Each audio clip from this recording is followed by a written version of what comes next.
That's true in the 39 states that rely on healthcare.gov.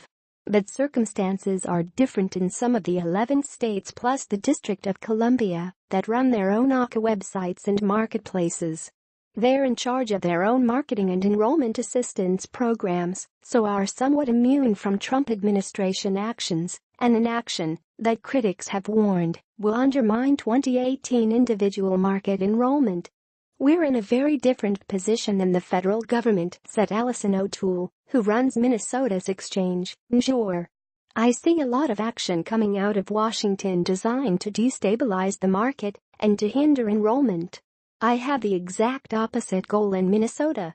In its first year of managing the signups, the Trump administration slashed the marketing budget most states rely on for the federally run insurance exchange by 90%. The open enrollment period is shorter, and healthcare.gov, the federal website, will curb its hours on all Sundays during the sign-up period, except the last one. A recent analysis by the chief marketing officer of healthcare.gov under President Barack Obama estimated that the marketing cuts alone may reduce next year's enrollment by at least 1.1 million people. In contrast, NJOR is planning another all-out annual enrollment push with ads on TV and social media. It will also pay other organizations to help spread the word. For example, NJOR gave $500,000 to Portico HealthNet, a nonprofit healthcare navigator group, for outreach. The money helps a lot. Portico HealthNet was able to staff up, so we have more navigators on staff now to prepare ourselves to meet the needs of the open enrollment demand, said Megan Kimmel, president of the organization, which is based in St. Paul. "We are anywhere we can be where we can talk with people about access to coverage."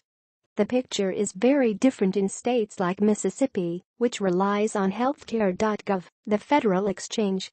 Open enrollment in these states is shaping up to be much different under President Donald Trump than it was under President Obama.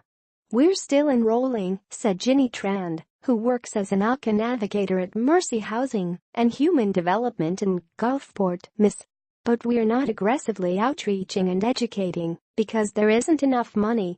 Her office helps Gulf Coast seafood industry workers find health plans on healthcare.gov.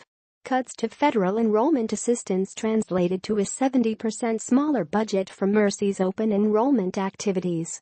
Mississippi's uninsured rate has fallen to 12%, but remains tied for third worst in the United States.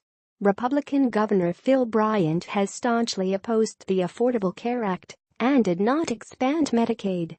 Kimmel and others said, "What's happening in states using healthcare.gov underscores the value of Minnesota having its own exchange." At least one longtime NJOR critic, however, remains unconvinced.